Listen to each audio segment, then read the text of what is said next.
ನಮಸ್ಕಾರ ವೀಕ್ಷಕರೇ, ಶುಭೋದಯ. ಬೃಹತ್ ಜಾತಕಂ ವಿಶೇಷ ನೇರ ಪ್ರಸಾರ ಕಾರ್ಯಕ್ರಮಕ್ಕೆ ಸ್ವಾಗತ. ನಾನು ಲಕ್ಷ್ಮೀ ಬಾಗಲಕೋಟೆ. ಇವತ್ತಿನ ಬೃಹತ್ ಜಾತಕಂ ಕಾರ್ಯಕ್ರಮದಲ್ಲಿ ನಮ್ಮೊಟ್ಟಿಗಿದ್ದಾರೆ ಖ್ಯಾತ ಜ್ಯೋತಿಷಿಗಳು, ಧಾರ್ಮಿಕ ಚಿಂತಕರಾಗಿರುವಂಥ ಶ್ರೀ ಆಚಾರ್ಯ ಗುರುಜಿ ಅವರು. ಅವರನ್ನ ಕಾರ್ಯಕ್ರಮಕ್ಕೆ ಸ್ವಾಗತಿಸೋಣ. ಗುರುಜಿ ನಮಸ್ತೆ, ಕಾರ್ಯಕ್ರಮಕ್ಕೆ ಸ್ವಾಗತ. ನಮಸ್ತೆ. ಅಸ್ಮದ್ಗುರುಭ್ಯೋ ನಮಃ. ಅಖಂಡ ಮಂಡಲಾಕಾರಂ ವ್ಯಾಪ್ತಂ ಯೇನ ಚರಾಚರಂ ತತ್ಪದಂ ದರ್ಶಿತಂ ಯೇನ ತಸ್ಮೈ ಶ್ರೀ ಗುರವೇ ನಮಃ. ಆಪದಾಂ ಅಪಹರ್ತಾರಂ ಧಾತಾರಂ ಸರ್ವಸಂಪದಾಂ ಲೋಕಾಭಿರಾಮಂ ಶ್ರೀರಾಮಂ ಭೂಯೋರ್ಭೂಯೋ ನಮಾಮ್ಯಹಂ. मनोजवन मारुततुल्यवेगं जितेन्द्रियं बुद्धिमतान् वरिष्ठं वातात्मजन वानरयूथ मुख्यं श्रीरामधूतं ಶಿರಸಾ ನಮಾಮಿ. ಜೈ ಶ್ರೀಮನ್ನಾರಾಯಣ. ವೀಕ್ಷಕರೇ, ಇದು ನೇರ ಪ್ರಸಾರ ಕಾರ್ಯಕ್ರಮ ಆಗಿರೋದ್ರಿಂದ ಸ್ಕ್ರೀನ್ ಮೇಲೆ ಕಾಣುವಂತಹ ಸಂಖ್ಯೆ ಮುಖಾಂತರ ತಾವು ಸಹ ಕಾಲ್ ಮಾಡ್ಬೋದು, ಗುರುಗಳೊಟ್ಟಿಗೆ ನೇರವಾಗಿ ಮಾತನಾಡ್ಬೋದು, ನಿಮ್ಮ ಸಮಸ್ಯೆಗಳಿಗೆ ಪರಿಹಾರವನ್ನು ಕೇಳ್ಬೋದು. ಗುರುಗಳು, ಇವತ್ತಿನ ಪಂಚಾಂಗವನ್ನು ನೋಡೋದಾದರೆ ಯಾವ ರೀತಿಯಾಗಿದೆ? ತಿಥಿರ್ವಿಷ್ಣುಸ್ತಥಾವಾರೋ ನಕ್ಷತ್ರಂ ವಿಷ್ಣುರೇವ ಚ ಯೋಗಶ್ಚ ಕರ್ಣಂಚೈವ ಸರ್ವಂ ವಿಷ್ಣುಮಯಂ ಜಗತ್ತು. ತಿಥಿ, ವಾರ, ನಕ್ಷತ್ರ, ಯೋಗ, ಕರ್ಣಗಳನ್ನೇ ನಾವು ಪಂಚಾಂಗಗಳು ಅಂತ ಹೇಳುವಂಥದ್ದು. ಈ ಪಂಚಾಂಗಗಳನ್ನು ಯಾರು ಪ್ರಾತಃ ಕಾಲಗಳಲ್ಲಿ ಸ್ಮರಣೆಯನ್ನು ಮಾಡುವಂಥದ್ದು, ಅದನ್ನು ಪಠಣವನ್ನು ಮಾಡಿದಾಗ ಅದಿನ ಅಭಿವೃದ್ಧಿ ಆಗುತ್ತೆ, ಅನೇಕ ಫಲ ಸಿಗುವಂಥದ್ದಾಗುತ್ತೆ. ಹಾಗಾಗಿ ಈ ದಿನದ ಪಂಚಾಂಗವನ್ನು ತಿಳ್ಕೊಳ್ಳೋಣ. ಈ ದಿನ ವಿಶ್ವಾವಸು ನಾಮ ಸಂವತ್ಸರ, ದಕ್ಷಿಣಾಯನ, ಶರದೃತು, ಆಶ್ವೀಜ ಮಾಸ, ಕೃಷ್ಣ ಪಕ್ಷ. ಆಶ್ವೀಜ ಮಾಸದ ಕೃಷ್ಣ ಪಕ್ಷ ಈ ದಿನ ಅಷ್ಟಮಿ ಇರುವಂಥದ್ದು, ಮಂಗಳವಾರ. ಪುನರ್ಸು ನಕ್ಷತ್ರ, ಸಿದ್ಧಯೋಗ, ಕೌಲವ ಕರ್ಣವನ್ನು ಪಂಚಾಂಗಗಳಲ್ಲಿ ನಾವು ತಿಳ್ಕೊಳ್ಬೋದು. ಇನ್ನು ಈ ದಿನದ ರಾಹುಕಾಲ ಹಾಗೆ ಯಮಗಂಡ ಕಾಲಗಳು. ಏನಾದರೂ ಶುಭ ಕಾರ್ಯ, ಶುಭ ಪ್ರಯಾಣಾದಿಗಳನ್ನು ಮಾಡಿಕೊಳ್ಳುವಾಗ ಈ ರಾಹುಕಾಲ, ಯಮಗಂಡ ಕಾಲಗಳನ್ನು ಅವಶ್ಯಕವಾಗಿ ನಾವು ತಿಳ್ಕೊಳ್ಬೇಕಾಗುತ್ತೆ. ಈ ದಿನ ಮಧ್ಯಾಹ್ನ 3 ಗಂಟೆ 3 ನಿಮಿಷದಿಂದ 4 ಗಂಟೆ 32 ನಿಮಿಷದವರೆಗೆ ರಾಹುಕಾಲ ಇರುವಂಥದ್ದು. ಇನ್ನು ಯಮಗಂಡ ಕಾಲ 9 ಗಂಟೆ 8 ನಿಮಿಷದಿಂದ 10 ಗಂಟೆ 37 ನಿಮಿಷದವರೆಗೂ ಕೂಡ ಈ ದಿನ ಯಮಗಂಡ ಕಾಲವನ್ನು ನಾವು ತಿಳ್ಕೊಳ್ಬೋದು. ಗುಳಿಕ ಕಾಲ 12 ಗಂಟೆ 6 ನಿಮಿಷದಿಂದ 1 ಗಂಟೆ 34 ನಿಮಿಷದವರೆಗೆ ಗುಳಿಕ ಕಾಲನೂ ಕೂಡ ಇರುವಂಥದ್ದು. ಇನ್ನು ಬ್ರಾಹ್ಮಿ ಮುಹೂರ್ತ, ಯಾರಾದರೂ ಎಕ್ಸಾಮ್, ಸ್ಪರ್ಧಾತ್ಮಕ ಒಂದು ಪರೀಕ್ಷೆಗಳು ತೊಗೊಂಡಿರೋರು ಅಥವಾ ವಿದ್ಯಾಭ್ಯಾಸಕ್ಕೋಸ್ಕರ ನೀವು ಏನಾದರೂ ಅಭ್ಯಾಸಗಳು ಮಾಡ್ಕೊಳ್ಳೋರಿಗೆ ಈ ಒಂದು ಸಮಯ ಬ್ರಾಹ್ಮಿ ಮುಹೂರ್ತದಲ್ಲಿ ನೀವು ಏನಾದರೂ ಅಭ್ಯಾಸಗಳನ್ನು ಮಾಡಿಕೊಂಡಾಗ ತುಂಬ ಅನುಕೂಲಗಳಾಗುತ್ತೆ ಅಂತ ಹೇಳುತ್ತೆ. ಬ್ರಾಹ್ಮಿ ಮುಹೂರ್ತ 4 ಗಂಟೆ 33 ನಿಮಿಷದಿಂದ 5 ಗಂಟೆ 22 ನಿಮಿಷದವರೆಗೆ ಬ್ರಾಹ್ಮಿ ಮುಹೂರ್ತವನ್ನು ನೋಡ್ಬೋದು. ಇನ್ನು ಸೂರ್ಯೋದಯ, ಸೂರ್ಯಾಸ್ತಮ 6 ಗಂಟೆ 10 ನಿಮಿಷಕ್ಕೆ ಸೂರ್ಯೋದಯವಾದರೆ ಸಂಜೆ ಈ ದಿನ ಸೂರ್ಯಾಸ್ತಮ 6 ಗಂಟೆ 1 ನಿಮಿಷಕ್ಕೆ ಈ ದಿನ ಸೂರ್ಯ ಅಸ್ತಮವಾಗುವುದನ್ನು ಕೂಡ ನಾವು ನೋಡ್ಬೋದಾಗಿದೆ. ಎಸ್ ಗುರುಗಳೇ, ಇವತ್ತಿನ ದ್ವಾದಶ ರಾಶಿಗಳನ್ನು ನೋಡೋದಾದರೆ ಯಾವ ರೀತಿಯಾಗಿದೆ, ಅದರ ಫಲಾನುಫಲ ಹೇಗಿದೆ? ಮೇಷ, ವೃಷಭ, ಮಿಥುನ, ಕಟಕ, ಸಿಂಹ, ಕನ್ಯಾ, ತುಲ, ವೃಶ್ಚಿಕ, ಧನಸ್ಸು, ಮಕರ, ಕುಂಭ ಮತ್ತು ಮೀನರಾಶಿ. ಈ 12 ರಾಶಿಗಳನ್ನೇ ನಾವು ದ್ವಾದಶ ರಾಶಿಗಳು ಅಂತ ಹೇಳುವಂಥದ್ದು. ನೋಡಿ, ನಿತ್ಯವೂ ಕೂಡ ಈ ಒಂದು ವಾಹಿನಿಯಲ್ಲಿ ನಾವು ದ್ವಾದಶ ರಾಶಿಗಳ ಫಲಾನುಫಲಗಳ ಜೊತೆಯಲ್ಲಿ ಧಾರ್ಮಿಕ ವಿಚಾರವಾಗಿ ಕೂಡ ಮಾತಾಡ್ತಾ ಇದ್ದೀವಿ. ಈ ದಿನ ತುಂಬ ಒಂದು ಒಳ್ಳೆಯ ವಿಚಾರ ಅಂತ ಹೇಳ್ಬೋದು. ಯಾಕಂದರೆ ಯಾರಾದರೂ ಈ ಮನೆ ಕಟ್ಟುವಾಗ ಅಥವಾ ಏನಾದರೂ ನಿಮ್ಮ ಜಾಗದಲ್ಲಿ ಏನಾದರೂ ವೃಕ್ಷ ಇತ್ತು ಅಥವಾ ಏನಾದರೂ ಮರಗಳಿತ್ತು ಅಥವಾ ದೇವರಿಗೆ ಸಂಬಂಧಪಟ್ಟಂಥ ದೇವವೃಕ್ಷಗಳು ಅಂತ ಕೆಲವೊಂದು ಹೇಳ್ತೀವಿ ನಾವು, ಆ ದೇವವೃಕ್ಷಗಳನ್ನೇನಾದರೂ ಕಡಿಬೇಕಾಗಿರುವ ಸಂದರ್ಭ ಬಂತು ಅಂದರೆ ಯಾವ ರೀತಿ ಕ್ರಮಗಳನ್ನು ತೆಗೆದುಕೊಳ್ಬೇಕು ಅದನ್ನು ಪರಿಪೂರ್ಣವಾಗಿ ಇವತ್ತು ತಿಳಿಸ್ಕೊಡುವಂಥದ್ದಾಗುತ್ತೆ. ಇನ್ನು ಪ್ರಥಮ ರಾಶಿ ಮೇಷರಾಶಿಯವರಿಗೆ ನೋಡೋಣ. ನೋಡಿ, ಈ ದಿನ ಮೇಷರಾಶಿಯವ್ರಿಗೆ ಕಠಿಣ ಶ್ರಮಕ್ಕೆ ಸೂಕ್ತ ಪ್ರತಿಫಲ ಪಡೆಯಲಿದ್ದೀರಿ ಅಂತ ಹೇಳ್ತಾರೆ. ಒಳ್ಳೆ ಚೆನ್ನಾಗಿದೆ ನೋಡಿ. ಮೇಷರಾಶಿಯವರಿಗೆ ಯಾರೆಲ್ಲ ಶ್ರಮ ವಹಿಸಿ ಕೆಲಸ ಕಾರ್ಯಗಳು ಮಾಡ್ಕೊಳ್ತಾ ಇರ್ತೀರ, ನಿಮಗೆ ಅಷ್ಟು ಪ್ರತಿಫಲ ಕೂಡ ಇವತ್ತು ಸಿಗುತ್ತೆ ಅಂತ. ಶ್ರಮಕ್ಕೆ ತಕ್ಕ ಪ್ರತಿಫಲ ಇದ್ದೇ ಇರುತ್ತೆ. ಹಾಗಾಗಿ ಇವತ್ತು ಯಾರೆಲ್ಲ ಮೇಷರಾಶಿಗಳು ಇರ್ತೀರಾ, ಏನಾದರೂ ಇವತ್ತು ಕೆಲವರು ನೋಡಿ ಎಷ್ಟೋ ಹಗಲು ರಾತ್ರಿ ಕಷ್ಟ ಬೀಳ್ತೀರಿ, ಗುರುಗಳೇ ನಮಗೇನು ಫಲಗಳು ಸಿಗ್ತಾ ಇಲ್ಲ ಅಥವಾ ಏನೋ ನಮಗೆ ಹಣದ ವಿಚಾರವಾಗಿ ಕೊರತೆ ಅಂತಂದ್ರೂ ಕೂಡ ಯಾರೆಲ್ಲ ಮೇಷರಾಶಿಗಳು ಇರ್ತೀರಾ, ನಿಮ್ಮ ಶ್ರಮಕ್ಕೆ ತಕ್ಕ ಪ್ರತಿಫಲವನ್ನು ಈ ದಿನ ನೀವು ಅನುಭವಿಸ್ತೀರಾ ಅಂತ. ಇನ್ನು ಇಂಜಿನಿಯರಿಂಗ್ ಕ್ಷೇತ್ರದಲ್ಲಿ ಹೆಚ್ಚಿನ ಲಾಭವಾಗುವ ಸಾಧ್ಯತೆ. ಯಾರೆಲ್ಲ ಮೇಷರಾಶಿಗಳು ಇರ್ತಾರೆ ನೋಡ್ಕೊಳ್ಬೇಕು. ಇಂಜಿನಿಯರ್ಸ್ ಯಾರೆಲ್ಲ ಮಾಡ್ತಾ ಇರುವಂಥದ್ದು ಅಥವಾ ಇಂಜಿನಿಯರಿಂಗ್ ಕೆಲಸಗಳು ಮಾಡ್ತಾ ಇರ್ತೀರಾ ಅವರಿಗೆ ತುಂಬ ವಿಶೇಷವಾಗಿರುವಂಥದ್ದು ಹೆಚ್ಚಿನ ಲಾಭದಾಯಕ ಅಂತ ಹೇಳ್ತಾ ಇದೆ. ನಿಮ್ಮ ಒಂದು ಕಾರ್ಯಕ್ಷೇತ್ರ, ಕೆಲಸ ಕಾರ್ಯದಲ್ಲಿ ಅಭಿವೃದ್ಧಿಯ ಸಂಕೇತನ ಕೂಡ ಇವತ್ತು ಮೇಷರಾಶಿಯವ್ರಿಗೆ ಹೇಳ್ಬೋದು. ಇನ್ನು ವೃಷಭ ರಾಶಿಯವ್ರಿಗೆ ನೋಡಿದಾಗ ಈ ದಿನ ನಿಮ್ಮ ಆರೋಗ್ಯದ ಬಗ್ಗೆ ಸೂಕ್ತ ಗಮನ ನೀಡಬೇಕು. ಯಾರೆಲ್ಲ ವೃಷಭ ರಾಶಿಗಳು ಇರ್ತಾರೆ ನೋಡ್ಕೊಳ್ಳಿ, ಆರೋಗ್ಯದ ಕಡೆ ಗಮನವನ್ನು ಕೊಡಿ. ಯಾವುದಾದ್ರೂ ಆರೋಗ್ಯ ಸಮಸ್ಯೆ ಆಗಿರ್ಬೋದು, ಅದು ಕೆಲವೊಂದು ಹಿಂದಿನಿಂದ ಬಂದಿರುತ್ತೆ, ದೀರ್ಘಕಾಲದ ಆರೋಗ್ಯ ಸಮಸ್ಯೆ, ಅದಕ್ಕೆ ಪರಿಹಾರ ಇವತ್ತು ಸಿಗ್ಬೋದು ನಿಮಗೆ. ಹಾಗಾಗಿ ಅದ್ರ ಕಡೆ ಸ್ವಲ್ಪ ಗಮನವನ್ನು ಕೊಡೋದು ತುಂಬ ಒಳ್ಳೆಯದು. ಕುಟುಂಬದೊಳಗಿನ ಭಿನ್ನಾಭಿಪ್ರಾಯಗಳು ಕೂಡ ಒಂದು ಸ್ವಲ್ಪ ಆಗುವಂತಹ ಸಂದರ್ಭ ಅಂತ ಹೇಳಿ ವೃಷಭ ರಾಶಿಯವರು ಭಿನ್ನಾಭಿಪ್ರಾಯಗಳ ಬಗ್ಗೆ ಹೇಳ್ತಾ ಇದ್ದಾರೆ. ಕುಟುಂಬದಲ್ಲಿ ಸ್ವಲ್ಪ ಜಾಗೃತರಾಗಿರಬೇಕು. ಯಾವುದೋ ಒಂದು ವಿಚಾರಕ್ಕೆ ಎರಡೆರಡು ಏನಾಗುತ್ತೆ, ನೀವು ಒಳ್ಳೆಯ ವಿಚಾರ ಹೇಳ್ತಾ ಇದ್ರು ಕೂಡ ಕೆಲವರು ಅದು ತಪ್ಪಾಗಿ ಕೇಳಿಸುವಂಥದ್ದು ಅಥವಾ ಕುಟುಂಬದಲ್ಲಿ ವಿರಸಗಳಾಗುವಂಥದ್ದು, ಭಿನ್ನಾಭಿಪ್ರಾಯಗಳಾಗುವಂಥದ್ದೆಲ್ಲ ಇರುತ್ತೆ. ಹಾಗಾಗಿ ಕುಟುಂಬದವರೊಟ್ಟಿಗಿದ್ದಾಗ ಹೆಚ್ಚಿನ ಜಾಗೃತ ವಹಿಸುವುದು ತುಂಬ ಸೂಕ್ತ ಈ ದಿನ ವೃಷಭ ರಾಶಿಯವರು. ಇನ್ನು ಮಿಥುನ ರಾಶಿಯವರಿಗೆ ಇದನ್ನು ನೋಡಿದಾಗ ಮಿಥುನ ರಾಶಿಯವ್ರ ವಿದ್ಯಾರ್ಥಿಗಳಿಗೆ ವಿಶೇಷವಾಗಿದೆ ಅಂತ ಯಾರೆಲ್ಲ ನೋಡಿ ತುಂಬ ಒಳ್ಳೆ ದಿನ ಮಿಥುನ ರಾಶಿಯವ್ರಿಗೆ ಚೆನ್ನಾಗಿದೆ. ಗುರುವಿನ ಅನುಗ್ರಹ ಕೂಡ ಇರುವಂಥದ್ದಾಗುತ್ತೆ. ಮಿಥುನ ರಾಶಿಯವ್ರು ಯಾರೆಲ್ಲ ಇರ್ತೀರಾ ಏನಾದರೂ ಈ ಸ್ಪರ್ಧಾತ್ಮಕ ಎಕ್ಸಾಮ್ಸ್ಗೆಲ್ಲ ತುಂಬ ಚೆನ್ನಾಗಿರುತ್ತೆ ನೋಡಿ. ಎಜುಕೇಷನಲ್ಲಿ ತುಂಬ ಚೆನ್ನಾಗಿರುವಂಥದ್ದು. ವಿದ್ಯಾರ್ಥಿಗಳು ಯಶಸ್ವಿ ಆಗ್ತೀರಾ ಅಂತ ಹೇಳ್ತಾ ಇದ್ರು ನೋಡಿ. ಸ್ಪರ್ಧಾತ್ಮಕ ಪರೀಕ್ಷೆಗಳಲ್ಲಿ ನೀವು ಯಶಸ್ವಿ ಆಗ್ತೀರಾ ಅಂತ. ಏನಾದರೂ ಎಕ್ಸಾಮ್ಸ್ ತಗೋಬೇಕು, ಕೆಲವರು ನೋಡ್ತಾ ಇರ್ತೀರಾ, ಏನೋ ಒಂದು ತಲೆಯಲ್ಲಿ ಇರುತ್ತೆ ನಿಮಗೆ, ಎಷ್ಟೋ ದಿನ ಅದಕ್ಕೋಸ್ಕರ ಸ್ಟಡಿ ಮಾಡ್ತಾ ಇರ್ತೀರ ನೀವು, ಅಂಥವ್ರಿಗೆ ತುಂಬ ಚೆನ್ನಾಗಿದೆ. ವಿದ್ಯಾರ್ಥಿಗಳು ಯಾರೆಲ್ಲ ಇರ್ತೀರಾ ನೀವು ಮನಸ್ಸಲ್ಲಿ ಏನಿದೆ ಅದನ್ನು ನೀವು ಸಾಧನೆ ಮಾಡ್ತೀರಾ, ಅದ್ರ ಕಡೆ ಗಮನವನ್ನು ಮಿಥುನ ರಾಶಿಯವರು ಕೊಡಬೇಕಾಗುತ್ತೆ. ಇನ್ನು ಕರ್ಕಾಟಕ ರಾಶಿಯವರಿಗೆ ಇದನ್ನು ನೋಡಿದಾಗ ವಾಹನ ಚಾಲನೆ ಮಾಡುವಾಗ ಎಚ್ಚರಿಕೆ ಇರಿ ನೋಡಿ. ಕರ್ಕಾಟಕ ರಾಶಿಯವರು ತುಂಬ ಎಚ್ಚರಿಕೆಯಿಂದ ಇರಬೇಕು. ವಾಹನವನ್ನು ಚಲಾವಣೆ ಮಾಡುವಾಗ ಎಲ್ಲಾದರೂ ಹೊರಗಡೆ ಹೋಗಬೇಕು ಅಥವಾ ದೂರದ ಪ್ರಯಾಣ ಇತ್ತು ಅಂತಂದರೆ ಸ್ವಲ್ಪ ಜಾಗೃತರಾಗಿರಬೇಕು. ಕೆಲವರು ನೋಡಿ ಅಂದರು ಒಂದು ಟೂ ವೀಲರಲ್ಲಿ ಹೋಗ್ತಾ ಇರ್ತೀರಾ ಅಥವಾ ಏನೋ ಡ್ರೈವಿಂಗ್ ನೀವು ಮಾಡ್ತಾ ಇದ್ರೆ ಸ್ವಲ್ಪ ತುಂಬ ಜಾಗ್ರತೆ ವಹಿಸಿ ಅಂತ ಹೇಳ್ತಾ ಇದೆ ಕರ್ಕಾಟಕ ರಾಶಿಯವರಿಗೆ. ಅದರ ಜೊತೆ ರಫ್ತುದಾರಿಗೂ ಕೂಡ ಒತ್ತಡ ಹೆಚ್ಚಾಗುವಂಥದ್ದು. ಯಾರೆಲ್ಲ ಈಗ ಸಾಗಾಟನೆ ಮಾಡ್ತಾ ಇರ್ತಾರೆ ಅಂಥವ್ರಿಗೂ ಕೂಡ ಇವತ್ತು ಒತ್ತಡದ ವಾತಾವರಣ ಅಂತ ಹೇಳ್ತಾ ಇದೆ. ಈಗ ಒಂದು ವಾಹನದ ವಿಚಾರವಾಗಿ ಸ್ವಲ್ಪ ಎಚ್ಚರಿಕೆಯಿಂದ ಇದ್ದರೆ ತುಂಬ ಒಳ್ಳೆಯದು ಕರ್ಕಾಟಕ ರಾಶಿಯವರಿಗೆ. ಇನ್ನು ಸಿಂಹರಾಶಿಯವರಿಗೆ ಇದನ್ನು ನೋಡಿದಾಗ ವ್ಯಾಪಾರಿಗಳಿಗೆ ಶ್ರಮಕ್ಕೆ ತಕ್ಕ ಪ್ರತಿಫಲ ದೊರೆಯಲಿದೆ ಅಂತೇಳಿ ಅವರೆಲ್ಲ ಸಿಂಹರಾಶಿಗಳು ಇರ್ತೀರಾ ನೋಡಿ. ವ್ಯಾಪಾರಸ್ಥರು ನಿಮ್ಮ ಶ್ರಮಕ್ಕೆ ತಕ್ಕ ಪ್ರತಿಫಲ ಅಂತೇಳಿ ನೋಡಿ. ಕೆಲವರು ನೋಡಿ ನೀವು ಎಷ್ಟೇ ಕಷ್ಟಪಡ್ತಾ ಇದ್ರೂ ಕೂಡ ಕೆಲವೊಂದು ನಿಮಗೆ ಫಲ ಇಲ್ಲ ಅಂತಂದರೆ ಮುಂದೆ ಒಂದಲ್ಲ ಒಂದು ದಿನ ಅದು ಫಲ ಸಿಗುತ್ತೆ ನಿಮಗೆ. ಧೃತಿಗೆಡಬಾರ್ದು ಅಂತ ಹೇಳ್ತಾರೆ. ಇಟ್ಟ ಹೆಜ್ಜೆ ಯಾವತ್ತೂ ಹಿಂದೆ ಇಡಕ್ಕೆ ಹೋಗಬಾರ್ದು. ಸಿಂಹರಾಶಿಯವರು ಸ್ವಲ್ಪ ಧೈರ್ಯ ಸ್ವಭಾವನೆ, ಆದರೆ ನಿಮಗೆ ಚೆನ್ನಾಗಿದೆ. ವ್ಯಾಪಾರದಲ್ಲಿ ಅಭಿವೃದ್ಧಿ ಸಂಕೇತ ಅಂತ ಹೇಳ್ತಾರೆ. ನಿಮಗೆ ಹೊಸ ಯೋಜನೆಗಳಲ್ಲಿ ಕೂಡ ಅನುಕೂಲ ನೋಡಿ. ಯಾರೆಲ್ಲ ಸಿಂಹರಾಶಿಯವರು ಇದೆಲ್ಲ ಗಮನದಲ್ಲಿ ಇಟ್ಕೊಳ್ಳಿ. ಏನಾದರೂ ಹೊಸದಾಗಿ ಹೊಸ ಸಂಕಲ್ಪ, ಹೊಸ ಯೋಜನೆಗಳು ಪ್ರಾರಂಭ ಮಾಡಲಿಕ್ಕೆ ಶುಭಪ್ರದವಾಗಿದೆ, ಅನುಕೂಲಗಳಾಗುತ್ತೆ. ಏನು ಚಿಂತೆ ಮಾಡೋ ಅವಶ್ಯಕತೆ ಇಲ್ಲ. ಗುರುವಿನ ಅನುಗ್ರಹ ಕೂಡ ಇದೆ, ಗುರುಬಲ ಇರುವಂಥದ್ದು ಚೆನ್ನಾಗಿದೆ. ಏನಾದರೂ ಹೊಸದಾಗಿ ಅಂದ್ಕೊಳ್ತಾ ಇದ್ದರೆ ಕೆಲವರು ನೋಡು ಮಂಗಳವಾರ ಅಂತ ಇದು ಮಾಡ್ತಾರೆ, ಏನು ತೊಂದರೆ ಇಲ್ಲ. ಅವೆಲ್ಲ ನೀವು ಕೆಲವು ಎಷ್ಟೋ ದಿನದಿಂದ ಕೆಲಸ ಕಾರ್ಯಗಳು ಆಗದೆ ನಿಂತಿರ್ತವೆ, ಅವೆಲ್ಲವೂ ಕೂಡ ಇವಾಗ ಕಾರ್ಯರೂಪಕ್ಕೆ ಬರುವಂಥದ್ದಾಗುತ್ತೆ. ಹಾಗಾಗಿ ಅದ್ರ ಕಡೆ ಸ್ವಲ್ಪ ಯೋಚನೆಯನ್ನು ಸಿಂಹರಾಶಿಯವರು ಮಾಡಬೇಕು. ಕನ್ಯಾ ರಾಶಿಯವರಿಗೆ ಇದನ್ನು ನೋಡಿದಾಗ ನೀವು ಮೇಲಾಧಿಕಾರಿಗಳಿಂದ ಮೆಚ್ಚುಗೆ ಪಡಿತೀರಾ ಅಂತ ಹೇಳ್ತಾರೆ. ಒಳ್ಳೆಯ ವಿಚಾರ. ಕನ್ಯಾ ರಾಶಿಯವ್ರಿಗೂ ಕೂಡ ತುಂಬ ಪ್ರಶಂಸೆಗಳು ಸಿಗುತ್ತೆ ನಿಮಗೆ ಇವತ್ತು ನಿಮ್ಮ ಮೇಲಾಧಿಕಾರಿಗಳಿಂದ. ಯಾಕಂದರೆ ಅಷ್ಟು ಕಷ್ಟಪಟ್ಟೇನೋ ಕೆಲಸ ಕಾರ್ಯಗಳು ಮಾಡಿರ್ತೀರಿ ನೀವು. ಎಷ್ಟೋ ದಿನ ಕೆಲವರು ಹೇಳ್ತೀವಿ, ಗುರುಗಳೇ ನಾವು ತುಂಬ ಚೆನ್ನಾಗಿ ಕೆಲಸಗಳು ಮಾಡ್ತೀವಿ, ಯಾರು ಗುರುತಿಸಿದಿಲ್ಲ ಅಥವಾ ನಿಮ್ಮನ್ನ ಯಾರು ಕೂಡ ಒಂದು ಪ್ರಶಂಸೆ ಮಾಡೋದು ಕೂಡ ಇರೋದಿಲ್ಲ ಅಂಥವ್ರು ನೋಡಿ ಇವತ್ತು ಒಳ್ಳೇದಾಗುತ್ತೆ. ಯಾಕೆಂದರೆ ಯಾವತ್ತೋ ಮಾಡಿರುವಂಥ ಕೆಲಸ ಕಾರ್ಯಗಳಿಗೆ ನಿಮಗೆ ಒಂದಲ್ಲ ಒಂದು ದಿನ ಅಭಿವೃದ್ಧಿ ಇದ್ದೇ ಇರುತ್ತೆ. ಹಾಗಾಗಿ ಸ್ವಲ್ಪ ಜಾಗ್ರತೆಯಿಂದ ಇರಬೇಕು. ನಿಮ್ಮ ಕುಟುಂಬ ಸದಸ್ಯರೊಂದಿಗಿನ ಸಂಬಂಧ ಕೂಡ ಹೆಚ್ಚು ಬಲಗೊಳ್ಳುತ್ತೆ. ಕನ್ಯಾ ರಾಶಿಯವರಿಗೆ ಒಳ್ಳೆ ದಿನ ಇವತ್ತು. ಕುಟುಂಬದಲ್ಲಿ ಸಂಬಂಧದಲ್ಲಿ ಬಲಗೊಳ್ಳುತ್ತೆ ಅಂತ ಹೇಳ್ತಾ ಇದ್ದೀನಿ ನೋಡಿ. ಗಂಡ ಹೆಂಡತಿಯಲ್ಲಿ ಆಗ್ಬೋದು, ಅಪ್ಪ ಮಕ್ಕಳಲ್ಲಿ, ಅಕ್ಕ ತಂಗಿಯರಲ್ಲಿ ಚೆನ್ನಾಗುತ್ತೆ. ನೀವು ಅವ್ರ ಜೊತೆ ಇದ್ದಾಗ ನಿಮಗೆ ಒಂದು ಸಂಬಂಧ ಗಟ್ಟಿ ಆಗುವಂಥದ್ದು, ಬಲಗೊಳ್ಳುತ್ತೆ, ಒಂದು ಆತ್ಮವಿಶ್ವಾಸ ಹೆಚ್ಚಾಗುವಂಥದ್ದು ನಿಮ್ಮ ಜೊತೆಯಲ್ಲಿದ್ದಾಗ. ಹಾಗಾಗಿ ತುಂಬ ಒಳ್ಳೆಯ ದಿನ ಇವತ್ತು ಕನ್ಯಾ ರಾಶಿಯವರಿಗೆ. ಇನ್ನು ತುಲಾರಾಶಿಯವರಿಗೆ ನೋಡಿದಾಗ ವಿವಾದಗಳಲ್ಲಿರುವ ಆಸ್ತಿಗಳನ್ನು ಖರೀದಿಸಬೇಡಿ ನೋಡಿ. ಇದು ತುಂಬ ಎಚ್ಚರಿಕೆಯಿಂದ ಇರಬೇಕಾಗಿರುವಂತಹ ವಿಷಯ ತುಲಾರಾಶಿಯವರಿಗೆ. ಲಿಟಿಗೇಷನ್ಸ್ ಲ್ಯಾಂಡ್ ಅಂತ ನಾವು ಹೇಳ್ತೀವಿ, ಆ ರೀತಿ ಲಿಟಿಗೇಷನ್ನಲ್ಲಿರುವಂತಹ ಯಾವುದೇ ಜಾಗವನ್ನು ಖರೀದಿ ಮಾಡಬಾರ್ದು ನೋಡಿ. ಕೆಲವೊಬ್ಬರು ಲಿಟಿಗೇಷನ್ ಇರೋದು ಕೂಡ ಅದನ್ನು ನೀವು ಜಯಿಸ್ಕೊಂಡ್ಬಿಟ್ಟಿರ್ತೀರ. ಯಾವಾಗಲೂ ಒಂದೇ ಥರ ಇರೋದಿಲ್ಲ. ಇವತ್ತೇನಾದರೂ ಆ ಲಿಟಿಗೇಷನ್ ವಿಚಾರದಲ್ಲಿ ನಿಮಗೆ ಏನಾದರೂ ವ್ಯವಹಾರ ಬಂತು ಅಥವಾ ಮಾತುಕತೆ ಬಂದರೂ ಕೂಡ ತೊಂದರೆ ಆಗುತ್ತೆ. ಹೆಚ್ಚಿನ ಜಾಗ್ರತೆ ವಹಿಸಬೇಕು ತುಲಾರಾಶಿಯವರು. ಪರೀಕ್ಷೆಗಳ ಉತ್ತಮ ಫಲಿತಾಂಶ ಆದರೆ ನೋಡಿ ಎಕ್ಸಾಮ್ಸಲ್ಲಿ ಅನುಕೂಲಗಳು ಅಂತ ಹೇಳ್ತಾ ಇದೆ. ಯಾರೆಲ್ಲ ತುಲಾರಾಶಿಗಳು ಇರ್ತೀರಾ ನೀವು ಓದಿನ ಕಡೆ ಚಿಂತನೆ ಮಾಡಿ ಉತ್ತಮ ಫಲಿತಾಂಶ ಆಗಿದೆ. ಎಕ್ಸಾಮ್ಸ್ ಅಷ್ಟೇ ಅಲ್ಲ, ನಿಮಗೆ ಎಜುಕೇಷನ್ ವಿಚಾರದಲ್ಲೂ ಕೂಡ ಅನುಕೂಲಗಳು ಹೇಳ್ತಾ ಇದೆ. ಹಾಗಾಗಿ ಅದರ ಕಡೆ ಗಮನವನ್ನು ಕೊಟ್ಟರೆ ತುಂಬ ಒಳ್ಳೆಯದಾಗುತ್ತೆ ತುಲಾರಾಶಿಯವರಿಗೆ. ಇನ್ನು ವೃಶ್ಚಿಕ ರಾಶಿಯವರಿಗೆ ಇದನ್ನು ನೋಡಿದಾಗ ಸಾಧಿಸಬೇಕೆಂದಿರುವ ವೃತ್ತಿ ಗುರಿಗಳತ್ತ ಕೊಂಡೊಯ್ಯಲಿದೆ ನೋಡಿ. ಯಾರೆಲ್ಲ ವೃಶ್ಚಿಕ ರಾಶಿಗಳು ಶುಭಪ್ರದವಾಗಿರುವಂಥದ್ದು ಏನೋ ಒಂದು ಜೀವನದಲ್ಲಿ ಒಂದು ಗುರಿ ಇಟ್ಕೊಂಡಿರ್ತೀರ ನೋಡಿ. ಯಾರೇ ಆಗಲಿ ಒಬ್ಬ ಮನುಷ್ಯನಿಗೆ ಜೀವನದಲ್ಲಿ ತನ್ನದೇ ಆಗಿರುವಂತಹ ಒಂದು ಆಲೋಚನೆ, ಒಂದು ಗುರಿ ಇರಬೇಕು. ಆ ಗುರಿಗಳತ್ತ ಇವತ್ತು ಗಮನ ಕೊಡಿ. ಏನೋ ಒಂದು ನೀವು ಅಂದ್ಕೊಂಡಿರ್ತೀರಿ, ಏನೋ ಸಾಧನೆ ಮಾಡಬೇಕು, ಯಾವುದೋ ಒಂದು ವ್ಯವಹಾರನೋ ವ್ಯಾಪಾರನೋ ಉದ್ಯೋಗ ಏನಾದರೂ ಆಗ್ಬೋದು. ತುಂಬ ದಿವಸ ಒಂದು ಸಾಧನೆಗೋಸ್ಕರ ಇಟ್ಕೊಂಡಿರುವಂಥ ಅದ್ರ ಕಡೆ ಗಮನ ಕೊಡಿ. ಅದು ನಿಮಗೆ ಮಾರ್ಗ ತೋರಿಸುತ್ತೆ, ಒಳ್ಳೆ ಒಂದು ಮಾರ್ಗ ಗೋಚರ ಆಗುತ್ತೆ. ಎಷ್ಟೋ ದಿನ ನೋಡಿ, ಈಗ ಕೆಲವೊಬ್ಬರು ಏನಾದರೂ ಒಳ್ಳೆ ಕೆಲಸ ಆಗಬೇಕಂದ್ರೆ ಎಷ್ಟೋ ಕಷ್ಟಗಳು ಬಂದೇ ಬರುತ್ತೆ. ಅದು ಆ ಕಷ್ಟಗಳನ್ನೆಲ್ಲ ನಾವು ಮೆಟ್ಟಿ ನಿಂತರೆ ನಮಗೆ ಒಳ್ಳೆ ದಾರಿ ಕಾಣುವಂಥದ್ದಾಗುತ್ತೆ.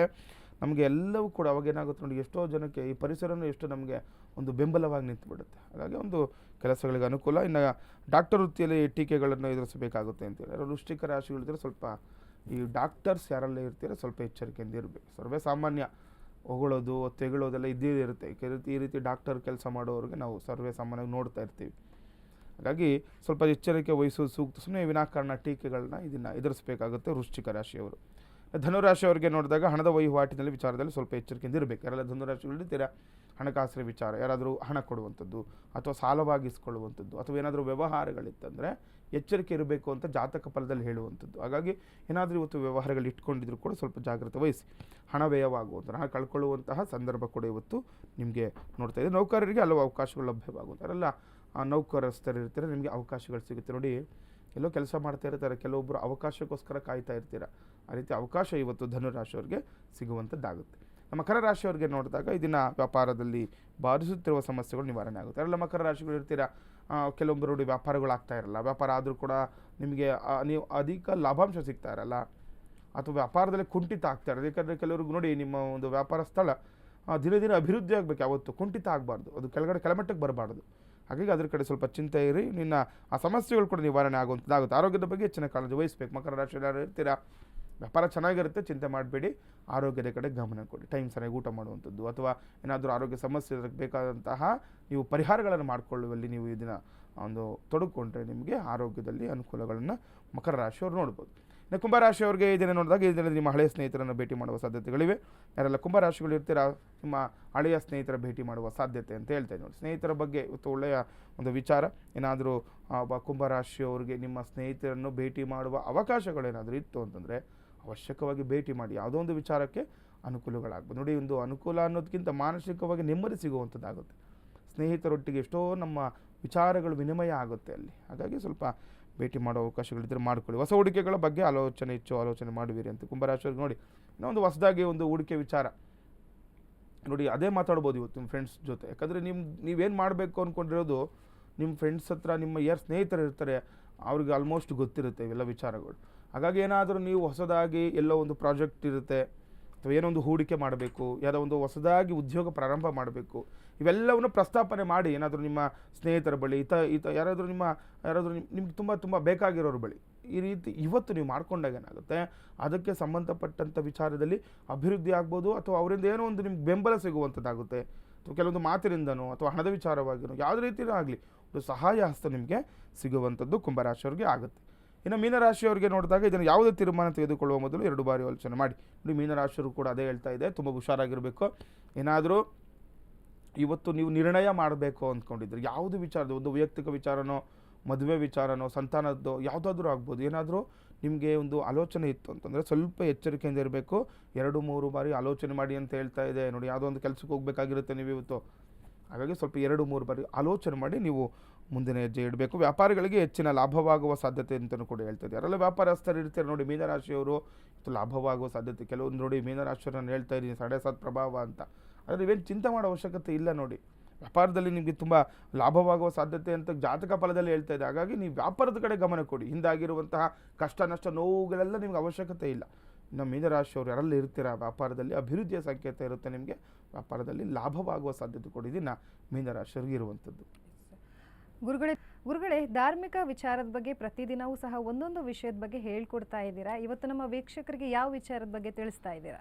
ನೋಡಿ, ಇವತ್ತು ತುಂಬ ಒಳ್ಳೆಯ ಮಾಹಿತಿ ಬಗ್ಗೆ ಹೇಳ್ತಾ ಇದ್ವಿ. ಯಾಕಂದರೆ ಒಂದು ವೃಕ್ಷ ಛೇದನ ಅಂತ ಮನೆ ಕಟ್ಟುವಾಗ ಆಗಲಿ, ನೋಡಿ ಈಗ ಮರ ಕಡಿಯುವಂಥದ್ದು ನಮ್ಮ ಯಾವುದೇ ಶಾಸ್ತ್ರದಲ್ಲಿ ಅದಕ್ಕೆ ಯಾವುದೇ ರೀತಿ ಅಂತದ ಏನು ಹೇಳ್ತಾರೆ, ಮರ ಕಡಿಯೋ ಅವಕಾಶನೇ ಇಲ್ಲ ನಮ್ಮ ಯಾವುದೇ ಶಾಸ್ತ್ರದಲ್ಲಿ. ಮರ ಆಗಲಿ ಅಥವಾ ಪ್ರಕೃತಿಗೆ ಸಂಬಂಧಪಟ್ಟಂತೆ ಯಾವುದೇ ರೀತಿಯ ಹಾನಿ ಮಾಡೋಂಗಿಲ್ಲ ನಾವು. ನೋಡಿ, ಮರ ಹೊಡೆಯೋದು ಅಥವಾ ಭೂಮಿ ಅಗಿಯುವಂಥದ್ದು, ಕಲ್ಲು ಹೊಡೆಯುವಂಥದ್ದು ಎಲ್ಲವೂ ಕೂಡ ದೋಷಕ್ಕೆ ಬರುತ್ತೆ. ಇದು ಈಗ ನಾವು ಒಂದು ಸಂಕಲ್ಪ ಮಾಡ್ಕೊಳ್ತೀವಿ, ವೃಕ್ಷ ಛೇದನ, ಧಾರು ಛೇದನ, ಭೂಖಂಡನ, ವೃಕ್ಷಖಂಡನ ಅಂತ ಎಲ್ಲ. ಯಾಕಂದರೆ ಈ ವಾಸ್ತುದೋಷಕ್ಕೂ ಕೂಡ ಇದು ಬರುತ್ತೆ. ಈಗ ನಾವು ಮನೆ ಕಟ್ಟುವಾಗ ನಮಗೆ ತುಂಬ ಅವಶ್ಯಕ ಈ ಮರಗಳು ಮತ್ತು ಕಲ್ಲು ಕೂಡ, ಅಥವಾ ಭೂಮಿ ಕೂಡ ಅಗಿಯುವಂಥದ್ದು.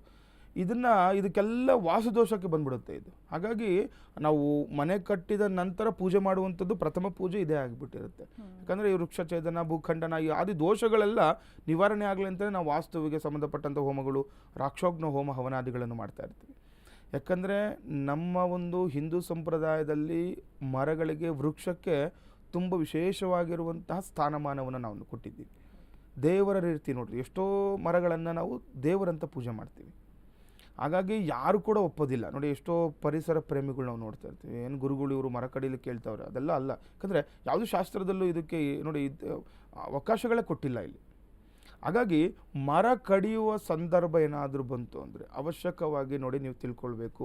ಎಲ್ಲೋ ಒಂದು ಕಷ್ಟಪಟ್ಟು ಎಷ್ಟೋ ಇದನ್ನ ಮಾಡಿ ಎಲ್ಲೋ ಒಂದು ಸೈಟ್ ತೊಗೊಂಡ್ಬಿಟ್ಟಿರ್ತೀರ, ಅಲ್ಲಿ ಏನಾದರೂ ದೇವರಿಗೆ ಸಂಬಂಧಿ ಕಲ್ಪವೃಕ್ಷ ಆಗಲಿ ನೋಡಿ, ಕೆಲವೆಷ್ಟೊಂದು ಹತ್ರ ನಾವು ನೋಡ್ಬೋದು. ಯಾಕಂದರೆ ಇವಾಗೆಲ್ಲ ಊರಿಂದ ಆಚೆ ನಮಗೆ ಸೈಟ್ಗಳು ಸಿಗ್ತಾ ಇರುತ್ತೆ. ನಾನು ಎಷ್ಟೋ ಸರಿ ಹೇಳ್ತೀನಿ, ಊರೊಳಗಡೆ ಎಲ್ಲೂ ಸಿಗೋದಿಲ್ಲ. ಊರಿಂದ ಆಚೆ ಏನಿರುತ್ತೆ, ಈಗ ಬೇವಿನ ಮರಗಳಿರ್ಬೋದು, ಅಥವಾ ಆಲದ ಮರಗಳಿರ್ಬೋದು, ಹತ್ತಿ ಮರಗಳು, ಅಥವಾ ಯಾವುದಾದ್ರೂ ಆಗ್ಬೋದು ನೋಡಿ. ಈಗ ಬೇವಿನ ಮರದಲ್ಲಿ ಎಷ್ಟೋ ನಾವು ದೇವ್ರುಗಳು ನೋಡ್ತೀವಿ. ಇನ್ನು ಅರಳಿ ಮರಗಳು, ಇನ್ನೂ ವಿಶೇಷ ಅಂತಂದರೆ ಕಲ್ಪವೃಕ್ಷ ಅಂತ. ತೆಂಗಿನ ಮರ ತುಂಬ ವಿಶೇಷ ನಮಗೆ ನೋಡಿ. ಯಾರು ಕೂಡ ತೆಂಗಿನ ಮರ ಕಡಿಲಿಕ್ಕೆ ನೋಡಲ್ಲ. ಎಷ್ಟೋ ಈಗ ನಾವು ಕೂಡ ಸಿಟಿ ಒಳಗಡೆ ಎಷ್ಟೋ ಸರಿ ನೋಡಿರ್ತೀವಿ, ಈ ಮನೆ ಒಳಗಡೆಯಿಂದನೇ ಮರ ಬಂದಿರುತ್ತೆ, ಎಷ್ಟೋ ಉಳಿಸ್ಕೊಂಡಿರ್ತಾರೆ.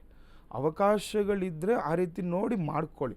ಯಾಕಂದರೆ ಮರ ಕಡಿಯುವಂಥದ್ದು ಎಲ್ಲೂ ನಾವು ಒಪ್ಪೋದಿಲ್ಲ, ಯಾರು ಕೂಡ ಇದನ್ನು ಒಪ್ಪೋದಿಲ್ಲ. ಪರಿಸರ ಹಾನಿ ಮಾಡಲಿಕ್ಕೆ ಆಗೋದಿಲ್ಲ.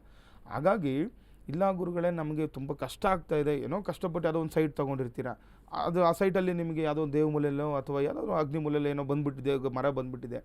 ಈಗ ಏನು ಮಾಡ್ತಾರೆ, ಕೆಲವರು ವಾಸ್ತುದಲ್ಲಿ ಏನು ಬಿಡ್ತಾರೆ, ಇಲ್ಲ ಮರ ಇರಬಾರ್ದು ಅಲ್ಲಿ ಅಂತ ಹೇಳ್ಬಿಡ್ತಾರೆ. ಈಗ ಇವ್ರೇನಾಗುತ್ತೆ, ಇವರು ಧರ್ಮ ಚಿಂತನೆಗೆ ಒಳಗಾಗ್ಬಿಡ್ತಾರೆ. ಏನಾಗುತ್ತೆ, ಈ ಕಡೆ ಮರ ಕಡಿಲಿಕ್ಕೂ ಆಗ್ತಾಯಿಲ್ಲ, ಈ ಕಡೆ ಉಳಿಸ್ಕೊಳ್ಳಿಕ್ಕೂ ಆಗ್ತಾಯಿಲ್ಲ. ಈ ರೀತಿ ಧರ್ಮ ಸಂಕಟಕ್ಕೇನಾದರೂ ಒಳಗಾಗಿದ್ದಾಗ, ನಮ್ಗೆ ಅವಕಾಶಗಳೇ ಇಲ್ಲ ಎಂದಾಗ, ಶಾಸ್ತ್ರ ರೀತಿ ನೋಡಿದಾಗ ಯಾವ ರೀತಿ ಅದನ್ನು ಕಡಿಬೇಕು ನೋಡಿ. ಒಂದು ಮರ ಕಡಿಬೇಕು ಅಂದರೂ ಕೂಡ ಇದು ಕ್ರಮ ಅನ್ನೋದು ಅಂತ ಇರುತ್ತೆ. ಆ ಕ್ರಮಗಳನ್ನು ನಾವು ಅವಶ್ಯಕವಾಗಿ ನಾವು ಅನುಸರಿಸಲೇಬೇಕು ಅಂತ. ಅಂದರೆ ಗುರುಗಳೇ, ಈಗ ತಾವು ಹೇಳಿದ ಹಾಗೆ ಒಂದೊಂದು ಮರಕ್ಕೆ ಒಂದೊಂದು ಕ್ರಮಗಳು ಅಂತ ಇದೆಯಾ, ಅಥವಾ ಯಾವುದೇ ಮರವನ್ನು ಕಡಿಬೇಕಂದ್ರೂ ಸಹ ಅವರು ಇದೇ ರೀತಿಯಾಗಿ ಪಾಲನೆಯನ್ನು ಮಾಡಬೇಕಾ, ಹೇಗೆ? ಮೂಲತೋ ಬ್ರಹ್ಮರೂಪಾಯ ಮಧ್ಯತೋ ವಿಷ್ಣು ರೂಪಿಣೆ ಅಗ್ರತ ಶಿವರೂಪಾಯ ವೃಕ್ಷರಾಜಾಗಿತೆ ನಮಃ ಅಂತ. ಎಲ್ಲ ವೃಕ್ಷಗಳು ಕೂಡ ದೇವರ ಸಮಾನ ನಮಗೆ. ನಾವು ಇಂಥ ಮರಕ್ಕೆ ಈ ರೀತಿ ಕ್ರಮ ಆ ಥರ ಏನೂ ಇರೋದಿಲ್ಲ. ಎಲ್ಲ ದೇವರ ಒಂದು ದೇವ ಮರಗಳಾಗ್ಬೋದು, ಯಾವುದಾದ್ರೂ ಆಗ್ಬೋದು ನೋಡಿ. ಫಲ ಕೊಡುವಂತಹ ಮರ ಸರ್ವಶ್ರೇಷ್ಠ ಅಂತ, ಫಲ ಕೊಡುವಂಥದ್ದು ಅಥವಾ ಹೂಗಳು ಬಿಡುವಂಥದ್ದು ಯಾವುದಾಗಲಿ ನೋಡಿ, ಎಲ್ಲ ಮರಗಳು ಕೂಡ ಸರ್ವಶ್ರೇಷ್ಠಕ್ಕೊಳಗಾಗಿರ್ತವೆ. ಹಾಗಾಗಿ ಅಂಥ ಮರಗಳನ್ನು ಕಡಿಯುವಾಗ ಅವಕಾಶನೇ ಇಲ್ಲ ಗುರುಗಳೇ ನಮಗೆ ಅಂತ ಅಂದಾಗ, ಅದಕ್ಕೆ ತಕ್ಕಂತಹ ನಾವು ಕ್ರಮಗಳನ್ನು ನಾವು ಮಾಡಿಕೊಂಡೇ ಮರ ಕಡಿಬಹುದು ಅಂತ ಶಾಸ್ತ್ರದಲ್ಲಿ ಕೂಡ ಅದಕ್ಕೆ ಕೆಲವೊಂದು ಕ್ರಮಗಳನ್ನು ಕೊಟ್ಟಿರ್ತಾರೆ. ಆ ಕ್ರಮ ಏನು ಅಂತ ತಿಳ್ಕೊಂಡೇ ಮಾಡಬೇಕು ನೋಡಿ. ಈಗ ಅವಶ್ಯಕ ಇಲ್ಲ ಗುರುಗಳೇ, ನಮ್ಮ ಕೈಲಿ ಆಗ್ತಾಯಿಲ್ಲ, ಮರ ಕಡಿಲೇಬೇಕಾಗಿದೆ ಅಂತ ನೋಡಿದಾಗ ಶಾಸ್ತ್ರ ರೀತಿ ಏನು ಹೇಳುತ್ತೆ ನೋಡಿ, ಆ ಮರಕ್ಕೆ ಕೆಲವೊಂದು ನಾವು ಸಂಸ್ಕಾರ ಮಾಡಬೇಕು ಅಂತ. ಆ ಮರಗಳಿಗೆ ನೋಡಿ, ಈಗ ನಾವು ಯಾರಾದರೂ ನಾವು ಹುಟ್ಟಿದಾಗಲೂ ಕೂಡ ನಾವು ಸಾಯುವವರೆಗೂ ಕೂಡ ಎಷ್ಟೋ ಸಂಸ್ಕಾರಗಳಾಗುತ್ತೆ ನಮ್ಮ ಜೀವನದಲ್ಲಿ. ಷೋಡಶ ಕರ್ಮಗಳು ಅಂತ ಮಾಡ್ತೀವಿ. ಅದೇ ರೀತಿ ಆ ಒಂದು ಮರಕ್ಕೂ ಕೂಡ ನಾವು ಕೆಲವೊಂದು ಸಂಸ್ಕಾರಗಳನ್ನು ಮಾಡಬೇಕು. ಯಾರು ಯಾವ ಮರ ಕಡಿಬೇಕು ಅಂದ್ಕೊಂಡಿರ್ತೀರ ಅದಕ್ಕೆ ಸಮಯ ಅನ್ನೋಂಥದ್ದು ಕೂಡ ತುಂಬ ಮುಖ್ಯ ಆಗುತ್ತೆ. ಸಮಯ, ದಿನಾಂಕ ಎಲ್ಲವೂ ಕೂಡ. ಯಾಕಂದರೆ ನಾವು ಪಂಚಾಂಗಗಳು ಅದಕ್ಕೋಸ್ಕರನೇ ದಿನನಿತ್ಯವೂ ಕೂಡ ತಿಳಿಸ್ಕೊಡ್ತಾ ಇದ್ದೀವಿ. ಒಂದು ಒಳ್ಳೆ ಶುಭ ಲಗ್ನದಲ್ಲಿ, ಶುಭ ಸಮಯದಲ್ಲಿ, ಶುಭ ದಿನದೊಂದೇ ಅದನ್ನು ಶುಭ ನಕ್ಷತ್ರದಲ್ಲೇ ಮರ ಒಂದು ವೃಕ್ಷ ಛೇದನ ಆಗಬೇಕು ಅಂತ. ಅದಕ್ಕೆ ಮೊದಲು ಏನು ಮಾಡಬೇಕು, ಯಾರು ಯಜಮಾನ ಇರ್ತಾನೆ, ಯಾಕಂದರೆ ಮರ ಕಡಿಯೋರಿಗೆಲ್ಲ ಅದು ದೋಷ ಬರೋದಿಲ್ಲ. ಯಾರು ಯಜಮಾನ ಇರ್ತಾನೆ ಅವನಿಗೇನೆ ದೋಷ. ಯಾರು ಸೈಟು ಅಲ್ಲಿ ಮನೆ ಕಟ್ಟಬೇಕು ಅಂದ್ಕೊಳ್ತಾ ಇರ್ತೀರ, ಅಥವಾ ಯಾವುದೊಂದು ಜಾಗದಲ್ಲಿ, ಈಗ ಮನೆ ಕಟ್ಟುವಂಥದ್ದು ಅಷ್ಟೇ ಅಲ್ಲ, ಯಾರಿಗೆಲ್ಲೋ ಹೊರಗಡೆ ಏನೋ ಜಾಗ ಇರುತ್ತೆ ನೋಡಿ, ಅದನ್ನು ನಿಮ್ಮ ಅನುಕೂಲಕ್ಕೆ ಅಂತ ಮರ ಕಟ್ಟಿಸಿದ್ರೆ ಅದು ಯಾವತ್ತಿದ್ರೂ ದೋಷನೇ. ಅದಕ್ಕೇನೇ ಪೂಜೆ ಪುನಸ್ಕಾರ ಏನೇ ಮಾಡಿದ್ರೆ ನಿಮ್ಗೆ ಆಗೋದಿಲ್ಲ ಅದು. ಆದರೆ ಇಲ್ಲ, ಏನೋ ಒಂದು ನಮಗೊಂದು ಒಳ್ಳೇದಾಗಬೇಕು ಅಂತೇಳಿ ಕಡಿಯುವಾಗ ಈ ಕ್ರಮಗಳನ್ನು ಮಾಡಿದಾಗ ಕೆಲವೊಂದು ದೋಷಗಳಿಂದ ನಾವು ಮುಕ್ತರಾಗ್ಬೋದು ಅಷ್ಟೇ. ಆ ರೀತಿ. ಯಾಕಂದರೆ ಮರ ಕಡಿದ್ರು ಅಂದರೆ ವಂಶ ಉದ್ಧಾರ ಆಗಲ್ಲ ಅಂತ ತಿಳ್ಕೊಳ್ಬೇಕು ನೋಡಿ. ಯಾವುದೇ ಒಂದು ವೃಕ್ಷ ಛೇದನ ಮಾಡಿದ್ರೆ ಅದು ಶಾಸ್ತ್ರದಲ್ಲಿ ಹೇಳುತ್ತೆ, ಸಂತಾನಕ್ಕೆ ತೊಂದರೆ ಆಗುತ್ತೆ, ಆ ವಂಶದಲ್ಲಿ ಸಂತಾನ ಒಂದು ವೃದ್ಧಿ ಆಗೋದಿಲ್ಲ ಅಂತ ಹೇಳುತ್ತೆ, ಗಂಡು ಮಕ್ಕಳ ಜನನ ಆಗೋದಿಲ್ಲ ಅಂತ. ಈ ರೀತಿ ಇದೆಲ್ಲ ಶಾಸ್ತ್ರೋಕ್ತ ಎಷ್ಟೋ ಪುರಾಣಗಳಲ್ಲಿ ಹೇಳ್ತಾ ಇರ್ತಾರೆ. ನಾವು ಹಳೆ ಕಥೆಗಳು, ಪುರಾಣಗಳು ನಾವು ಕೇಳ್ತಾ ಇದ್ದರೆ ಅದರೆಲ್ಲ ಎಷ್ಟೋ ಕಥೆಗಳು ಇದೇ ರೀತಿ ಒಂದು ವಿಚಾರಗಳನ್ನು ನಮಗೆ ತಿಳಿಸ್ಕೊಡೋ ಥರ ಮಾಡಿರ್ತಾರೆ. ಹಾಗಾಗಿ ಇಲ್ಲ, ಇವಾಗ ನೀವು ವೃಕ್ಷಛೇದನ ಮಾಡಲೇಬೇಕು ಅಂತಂದರೆ ಕೆಲವೊಂದು ನಾನು ಪರಿಹಾರಗಳನ್ನ ಹೇಳ್ಕೊಡ್ತೀನಿ ನೋಡಿ. ಯಾವ ಯಜಮಾನ ಇರ್ತಾನೆ ಅವನೇನು ಮಾಡಬೇಕು, ಹಿಂದಿನ ದಿನ ಸಾಯಂಕಾಲ, ನಾಳೆ ನೀವು ಕಡಬೇಕು ಅಂದ್ಕೊಂಡಿದ್ರೆ ಹಿಂದಿನ ದಿನ ಸಾಯಂಕಾಲ ನಾವು ತಿಥಿಯವರ ನಕ್ಷತ್ರಗಳನ್ನು ನೋಡ್ಕೊಳ್ತಾ ಸೂರ್ಯಾಸ್ತಮದ ನಂತರ ಏನು ಮಾಡಬೇಕು, ಆ ಮರದ ಬಳಿ ಇದ್ದು ಅಲ್ಲಿಗೆ ಸೂತ್ರವೇಷ್ಟನ ಅಂತ ಹೇಳ್ತೀವಿ, ಸೂತ್ರ ದಿಗ್ಬಂಧನ ಅಂತ ಒಂದು ಬಟ್ಟೆಯನ್ನು ನೋಡಿ. ಈಗ ಒಂದು ಅರಿಶಿಣ ಬಟ್ಟೆ, ಬಿಳಿ ಬಟ್ಟೆ ತೊಗೊಂಡು ಅರಿಶಿಣ ಮಾಡ್ಬೋದು, ಅಥವಾ ಅರಿಶಿಣ ಬಣ್ಣದ ಒಂದು ಬಟ್ಟೆ ಸಿಕ್ತು ಅಂದರೆ ಆ ಮರಕ್ಕೆ ಸುತ್ತಬೇಕು. ಆ ಸುತ್ತಿದ ನಂತರ ಏನು ಬೇಕು, ಒಂದು ದಾರದ ಉಂಡು, ಬಿಳಿದ ಅರಿಶಿಣ ದಾರನೂ ಕೂಡ ಆಗುತ್ತೆ. ಆ ದಾರವನ್ನು ಏನು ಮಾಡಬೇಕು, ಅದಕ್ಕೆ ಅದು ಕೆಲವೊಂದು ಮಾಯಸೂತ್ರನೂ ಕೂಡ ಸುತ್ತಾರೆ. ಅಂದರೆ ಬಿಳಿ, ಕೆಂಪು, ಕಪ್ಪು ಈ ಮೂರು ಇರುವಂತಹ ದಾರ ಕೂಡ ಇರುತ್ತೆ, ಮಾಯಸೂತ್ರ ಅಂತ ಹೇಳ್ತೀವಿ.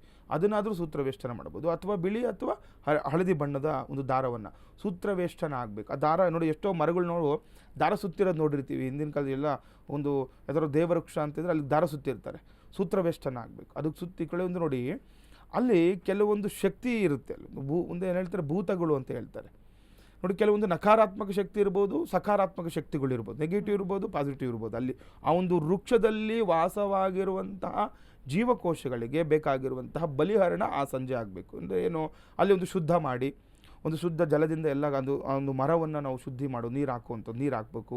ನೀರು ಹಾಕಿದ ನಂತರ ಅರಿಶಿಣ, ಕುಂಕುಮ, ಮಾಮೂಲಿ ಏನು ನಾವು ಪೂಜಾದಿಗಳನ್ನು ಮಾಡ್ತೀವಿ, ಈಗ ದೇವರಿಗೆ ಯಾವ ರೀತಿ ಪೂಜೆ ಮಾಡ್ತೀವಿ ಅದೇ ರೀತಿ ಅರಿಶಿಣ ಕುಂಕುಮಾದಿಗಳಿಂದ, ಧೂಪ ದೀಪಗಳಿಂದ ಪೂಜೆ ಮಾಡಿ ದೀಪವನ್ನು ಹಂಚಬೇಕು. ಅಲ್ಲೊಂದು ಮಣ್ಣೀಗ ಸಾಮಾನ್ಯವಾಗಿ ನೋಡಿರ್ತೀವಿ, ಮಣ್ಣಿನ ದೀಪವನ್ನು ಹಚ್ಚಿದ್ರೂ ಕೂಡ ಆಗುತ್ತೆ. ಅದಕ್ಕೆ ಯಾವುದು ಎಣ್ಣೆನಾದ್ರು ಹಾಕ್ಬೋದು, ತುಪ್ಪನ ಏನಾದರೂ ಹಾಕ್ಬೋದು, ಇದೇ ರೀತಿ ಕ್ರಮ ಏನಿಲ್ಲ.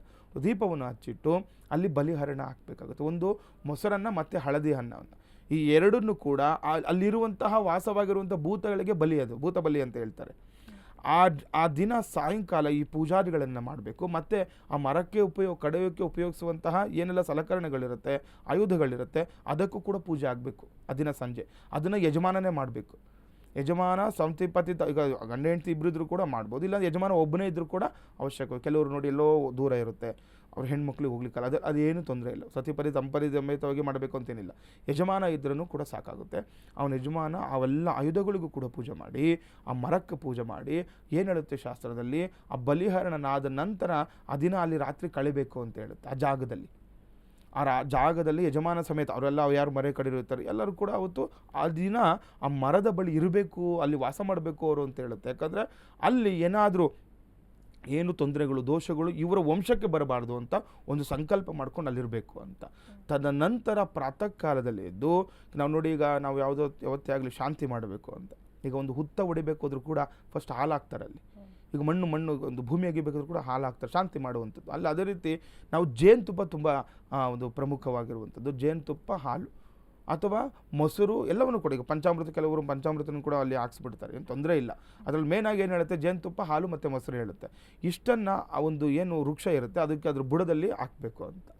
ತದನಂತರ ಏನು ಮಾಡಬೇಕು, ಅದಕ್ಕೆ ನೋಡಿ ಅದು ಮರ ಬೀಳುವ ಒಂದು ಶಕುನವನ್ನು ಕೂಡ ನೋಡ್ತಾರೆ. ಆ ಮರವನ್ನು ಯಾವ ರೀತಿ ನಾವು ಎಲ್ಲಿಂದ ಪ್ರಾರಂಭ ಮಾಡಬೇಕು ಎಲ್ಲವೂ ಕೂಡ ಸಾಮಾನ್ಯವಾಗಿ ಪೂರ್ವದಿಂದನೇ ಪ್ರಾರಂಭ ಮಾಡುವಂಥದ್ದು. ಮತ್ತು ಮರ ಕಡಿಯುವಾಗ ಯಾವುದೇ ರೀತಿ ಅಪ್ರದಕ್ಷಿಣೆ ಮಾಡಬಾರ್ದು ಅಂತ. ಪ್ರದಕ್ಷಿಣೆ ಆಕಾರದಲ್ಲಿ ಮರವನ್ನು ನಾವು ಛೇದನ ಮಾಡ್ಕೊಳ್ತಾ ಹೋಗಬೇಕು. ಅದಕ್ಕೆ ಮುಂಚೆ ಬೆಳಗ್ಗೆ ಪ್ರಾತಃ ಕಾಲದಲ್ಲಿದ್ದು ಆ ಯಜಮಾನ ಯಾರು ಇರ್ತಾನೆ ಅಲ್ಲಿ ಮತ್ತೆ ಅದು ಎಲ್ಲವೂ ಕೂಡ ಪುನಃ ಪೂಜಾದಿಗಳನ್ನು ಮಾಡಿ, ತದನಂತರ ಅದಕ್ಕೆ 9 ಪ್ರದಕ್ಷಿಣೆಗಳನ್ನು ಮಾಡಬೇಕು. 9 ಪ್ರದಕ್ಷಿಣೆಗಳನ್ನು ಮಾಡಿ ದೀರ್ಘವಾಗಿರುವಂಥ ನಮಸ್ಕಾರವನ್ನು ಮಾಡಿ, ನಮಗೆ ಏನು ದೋಷಗಳು ಬರೆದಿರೋ ನಮಗೆ ಅನುಕೂಲಗಳಾಗಲಿ ಅಂತ ಪ್ರಾರ್ಥನೆ ಮಾಡ್ಕೊಳ್ತಾ, ಆ ಮರವನ್ನು ಕಡಿಲಿಕ್ಕೆ ಯಾರು ಅವನು ಇರ್ತಾನೆ ಅವನಿಗೆ ಅಧಿಕಾರವನ್ನು ಇವನು ಕೊಡಬೇಕು. ಆ ರೀತಿ ಮಾಡಿದ ನಂತರ ವೃಕ್ಷಛೇದನ ಮಾಡಿ ಮುಂದಿನ ಕಾರ್ಯಗಳನ್ನು ಮಾಡಿಕೊಂಡಾಗ ಯಾವುದೇ ದೋಷಗಳು, ವೃಕ್ಷಛೇದನ ದೋಷಗಳು ಬರೋದಿಲ್ಲ ಅಂತ. ಇನ್ನೊಂದು ಹೇಳ್ತಾರೆ, ಸಾಮಾನ್ಯವಾಗಿ ಒಂದು ಮರ ಕಡಿದ್ರೆ 10 ಮರ ನೆಡಿಯಂತೆ. ಅದು ಕೂಡ ಒಳ್ಳೆಯದು ವಿಚಾರ. ಗಿಡಗಳ ಸಸಿಗಳನ್ನ ಇದಾದ ನಂತರ ನೀವೇನು ಮಾಡಬೇಕು, ಎಲ್ಲಾದರೂ ಹೋಗಿ ನಿಮ್ಮ ಊರು ಕಡೆನೋ, ಗ್ರಾಮದಲ್ಲಿನೋ, ಅಥವಾ ನಿಮ್ಮ ಹೊಲ ಗದ್ದೆಗಳಲ್ಲಿನೋ ಏನು ಮಾಡಬೇಕು, ಈ ಒಂದು ಚಿಕ್ಕ ಒಂದು 10 ನಿಮ್ಮ ಕೈಲಿ ಎಷ್ಟಾಗುತ್ತೋ ಅಷ್ಟು ಗಿಡಗಳನ್ನು ನೆಡುವಂಥದ್ದು ಮಾಡಿ. ಗಿಡ ನೆಡೋದಷ್ಟೇ ಅಲ್ಲ, ಅದನ್ನು ಪೋಷಣೆ ಕೂಡ ತುಂಬ ಅವಶ್ಯಕವಾಗಿ ಮಾಡಬೇಕು. ಸುಮ್ಮನೆ ಎಲ್ಲೋ ಗುರುಗಳು ಹೇಳ್ಬಿಟ್ರು ನಾವು ಒಂದು ಮರ ಕಡ್ಬಿಟ್ಟು 10 ಮರ ಗಿಡ ನೆಟ್ಬಿಟ್ರೆ ನಮಗೆ ದೋಷ ಹೋಯ್ತು ಅಲ್ಲ. ಅದನ್ನು ನೀವು ಪರಿಪಾಲನೆ ಮಾಡಿ ಅದು ಮಾಡಿದಾಗ ಏನಾಗುತ್ತೆ, ಕೆಲವೊಂದು ದೋಷಗಳಿಂದ ನೀವು ಮುಕ್ತರಾಗ್ಬೋದು ಅಂತ.